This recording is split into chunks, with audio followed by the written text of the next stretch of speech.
All right, ladies and gentlemen, this is reviewing Unit 7, Unit 9 Lesson 7 and Unit 9 Lesson 8, which is basically how you would calculate arc length and sector area. And it's pretty much the same idea, right, over and over again. What you have to understand is what is a proportion, right? A proportion is a comparison between two ratios, okay?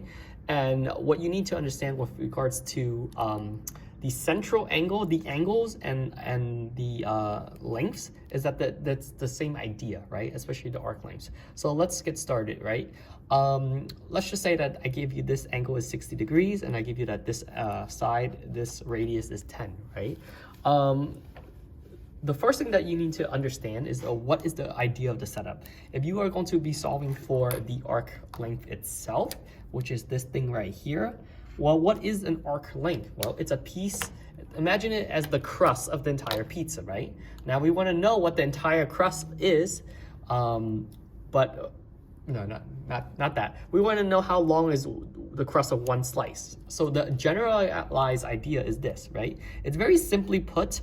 You start with the angle, right? You take the angle, you put it over 360, and then that is the same thing as taking the arc, right, and dividing it by the circumference.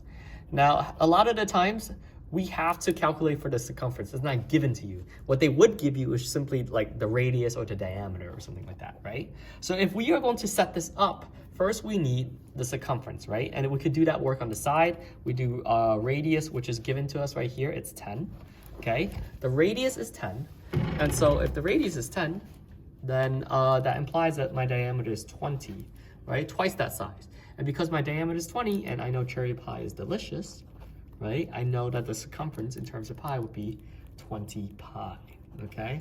So once I know this, I could plug this in. Everything is there. Now I have all the information. This is 60. So 60 over 360 is equal to this arc, which I don't know, I'm solving for it, over the circumference, which I know based on the information.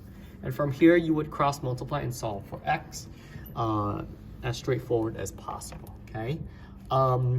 Sector area, which is the same similar concept, but instead of talking about what's around the circle, now we're talking about what's inside the circle. How many squares cover the inside of this circle, right?